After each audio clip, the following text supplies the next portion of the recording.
இன்றைக்கு பிரதோஷம் அப்படின்னா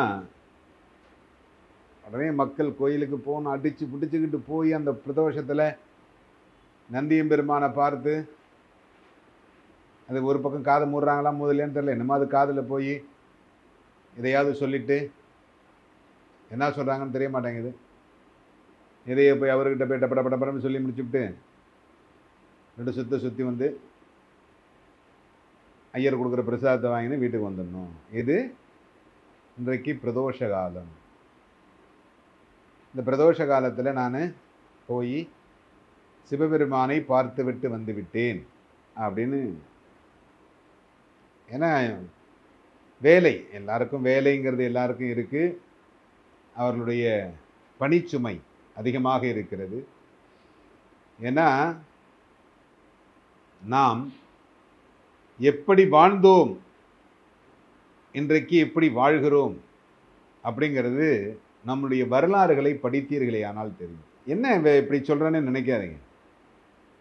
நம்முடைய முன்னோர்கள் எப்படி எல்லாம் வாழ்ந்தார்கள், பெண்களை எப்படி வாழ்த்தினார்கள், எப்படி வாழ வைத்தார்கள், பெண்களுக்காக என்னென்னலாம் செஞ்சாங்க. ஆனால் இன்னைக்கு நம்ம என்ன செஞ்சுக்கிட்டு இருக்கோம் பெண்களுக்காக? ஏன்னா இந்த பிரதோஷ வழிபாடு அப்படிங்கிறது மிக முக்கியமான ஒரு வழிபாடாக இப்பொழுது மாறிவிட்டது. சனிக்கிழமை பிரதோஷம்னா கூட்டம் அதிகமாக இருக்குது, மற்ற பிரதோஷங்களுக்கு கூட்டம் கம்மியாக இருக்குது. பிரதோஷம்னா தான் கோயிலுக்கு போகணும். பிரதோஷ காலம் அப்படிங்கிறது என்ன, இதெல்லாம் யாரும் தெரிஞ்சுக்கிறது இல்லை. நீங்கள் சாதாரணமாக ஆலயத்திற்கு சென்றால், அதுவும் சிவன் கோயிலுக்கு போகணும் அப்படின்னு போனீங்க அப்படின்னா ஒரு முறை இருந்ததுங்க. 1970, 80 பார்த்தீங்கன்னா ஒரு சில முறைகள் இருந்தது. ஆலயங்களில் வழிபாடு செய்வது இப்படித்தான் வழிபாடு செய்யணும். அப்போ இந்த அறநிலையத்துறை இருந்தது. ஆனால் அந்த அறநிலையத்துறை எதுலேயும் தலையிடலை. ஏன்னா உண்டியல் வருமானம் இல்லை அப்போ, அதனால் அவங்க உள்ளார வரலை.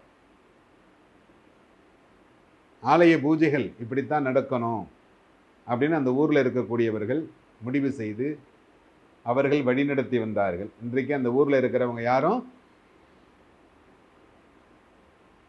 வழிநடத்த முடியாத நிலைமைக்கு போயிடுச்சு. ஏன்னா அவங்கெல்லாம் கொள்ளக்காரவங்களாம் மாறிட்டாங்க அப்படின்னு சொல்கிறாங்க.